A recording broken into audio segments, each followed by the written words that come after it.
तुमच्याकडे म्हणजे ते वेगळ्या पानांचं आहे की बाइंडेड आहे? तो जेव्हा बैठकीला बसतो तेव्हा तुम्हाला काय सेन्सेशन होतं? तुम्हाला कळतं का की ज्याला आपण दीक्षा दिले XYZ कोण म्हणजे अनेक हजारो आहेत, पण या हजारो मध्ये सुद्धा जे बैठकीला बसतात त्यांचा त्यांना सेन्स होतो, फील होतं त्यांना.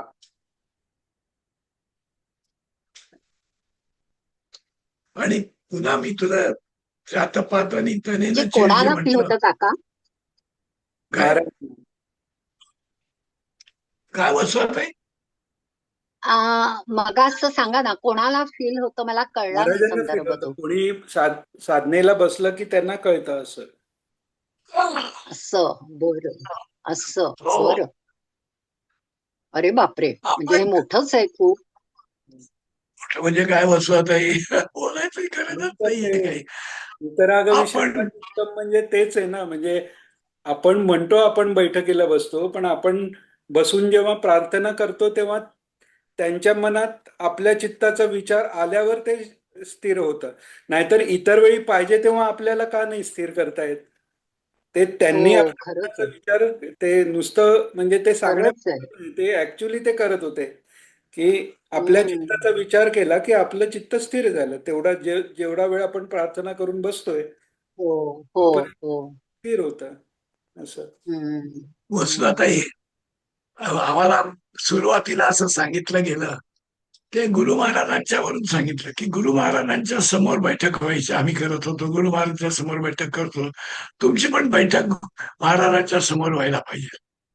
एकदा मत प्रयास आणि ते सगळं घडवून आणलं, कळलं का? पण नंतर असं लक्षात आलं की इतका आटापिटा कुटाणा करून महाराजांच्या समोर जी काय बैठक झाली की म्हणजे त्याच्यामध्ये काही दिव्य किंवा विशेष अनुभव नाही ना. याच्या उलट आपण घरी जी बैठक करतो एकांतामध्ये तेव्हा जास्ती आठ, कारण आपण आणि ती शक्ती दोघच असतो तिथे. हे पर्सनल असेल, हे सगळ्यांना होईल असं नाही मी म्हणत आहे. सगळ्यांना नाही, होईल पण असं काका नाही. एक प्रश्न पडतो, सामुदायिक साधनेचा काय फायदा काय असतो तो? सामुदायिक साधनेचा फायदा आणि तोटा दोन्ही आहे. फायदा असा मी ऐकलेला आहे, तो सांगतो तुला, हा. की ज्याची साधना कमी आहे, हम्म. ज्याची साधना म्हणजे मुद्दाम कमी नाही करत, पण त्याची होत नाहीये साधना जेवढी व्हायला पाहिजे, त्याला हा. सामुदायिक साधनेमध्ये बूस्ट मिळतो असं मी ऐकलं. तुला क्लिअर झालं? हम्म. त्याला बूस्ट मिळतो असा. अच्छा. हा. पण त्याच्यामध्ये तोटे असे आहेत की आम्ही सुरुवातीला बसायचो आश्रमात जाऊन, पण मग कोणी हा. गायला लागायचा, कोणी नाचायला लागायचं, हो. आणि मग ते सगळे विकृत ते प्रकार ओंकार होतात.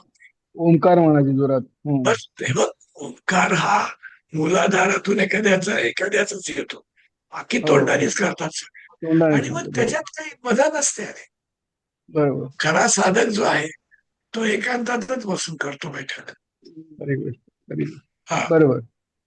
साधना ही एकांतात बसूनच करायची गोष्ट आहे. गुरु महाराजांची गोष्ट वेगळी आहे. गुरु महाराज स्वतः त्या आश्रमामध्ये जेव्हा ते त्या वरच्या हॉलमध्ये सगळे लोक बसायचे तेव्हा त्या लोकांच्यातून फिरायचे. तू हे हो, ऐकलेस की नाही मला माहित नाही, माहिती आहे, मी माहिती हे आहे, माहिती पाहिलंय आहे. हो पण. हा. हो आणि हो. जर समजा एखाद्याची बैठक होत नसेल नीट, तर त्याला हम्म. पाठीमागे हे करून बूस्ट द्यायचे. बरोबर, बघितलं बघितलं. हो हा. पण महाराजांची पुढची पायरी होती, ते हो. तिथे बसूनच आपल्याला बूस्ट देत होते. तिथे बस देत होते. बरोबर. म्हणजे आम्हाला जे पहिल्यांदा हॅमरिंग केलं गेलं की महाराजांसमोर बैठक व्हायला पाहिजे, महाराजांसमोर, ते खरं होतं, त्याच्याबद्दल काही चुकीचं नव्हतं ते. पण महाराजांची पॉलिसी वेगळीच होती ना. बरोबर. त्यांना त्यांच्यासमोर न बसता तुम्हाला ते दिव्य अनुभव देऊ शकत होते. बरोबर. कारण आपल्याला काही इथून पुण्याला जाऊन त्यांच्यासमोर वारंवार बसणं शक्य नव्हतं, आणि त्यांना ते आवडत पण नव्हतं. महाराजांना बरोबर. आवडत नव्हतं म्हणजे काय, ते तेवढं हम्म. पसंत करत नव्हते ते. हम्म. ते नेहमीच बरोबर. तुम्ही बैठक करा बस. आणि त्यांनी म्हणजे एकदा तर बरोबर. आम्ही त्यांच्या खोलीतून बाहेर, पण शशिकांत पण होते, दिनेश शेवडे, आम्ही जेव्हा बाहेर पडलो तेव्हा हम्म, ते असं म्हणाले महाराजा की आपण हम्म, जेव्हा साधनेला बसतो हम्म, त्यावेळेला आपण अशी धारणा करायची की आपले हम्म. सद्गुरू आपल्या समोर बसलेत आणि आपण त्यांच्या समोर बैठक करतोय. आणि हे त्यांनी आम्हाला वासुदेव निवासच्या कंपाऊंड मध्ये सांगितलेली गोष्ट आहे. अच्छा. हा अनुभव घेऊ शकतो, कोणी घेऊ शकतो. याला घेऊ जाता शकतो. पाहता लिहिता नाही ना चिड. नाही. तळमळ पाहिजे, तळमळ पाहिजे. हो. हम्म. कळलं का? खरंच मला आहे. चिकित्सा नको. हा मला विश्वास आहे. हम्म, मला ना नाही खरंय म्हणतात ते असं. त्या खरंय असं म्हणतात तसं. नाही, मला ऐकून नाही आलं त्या काय बोलल्या ते. त्या म्हणतायत खरंय ते असं म्हणतायत त्या.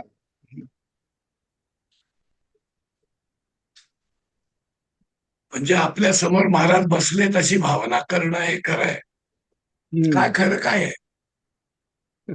वसुताई खरं काय आहे? तुम्ही कशाला खरं आहे म्हणताय? काका तुम्ही म्हणता ते खरं असं ते म्हणतात. हे अनम्यूट करायला लागेल.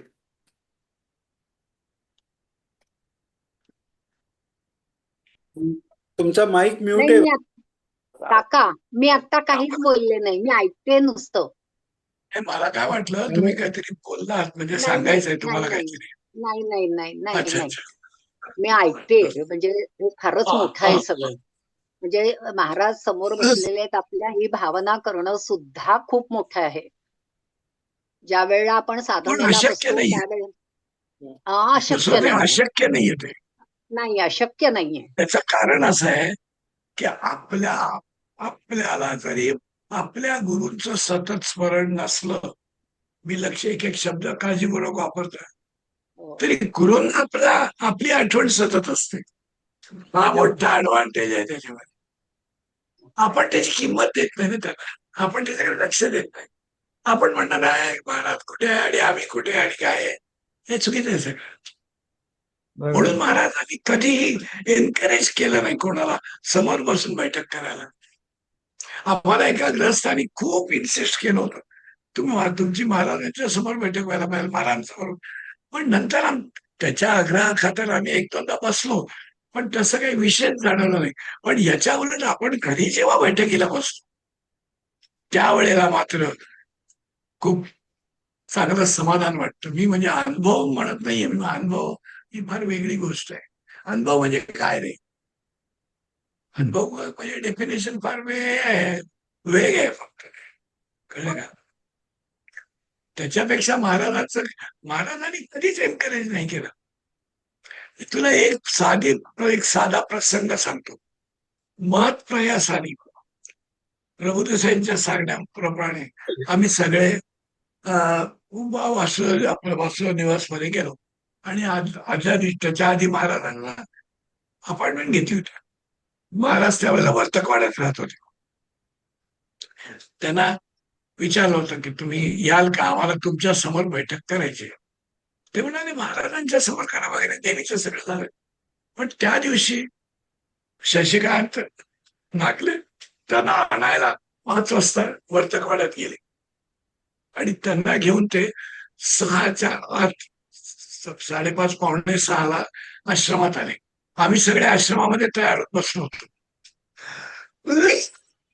वसुताई, जो एरवी आपल्याला अनुभव येतो ना, तसा वैयक्तिक पातळीवर काही जणांना नाही आला.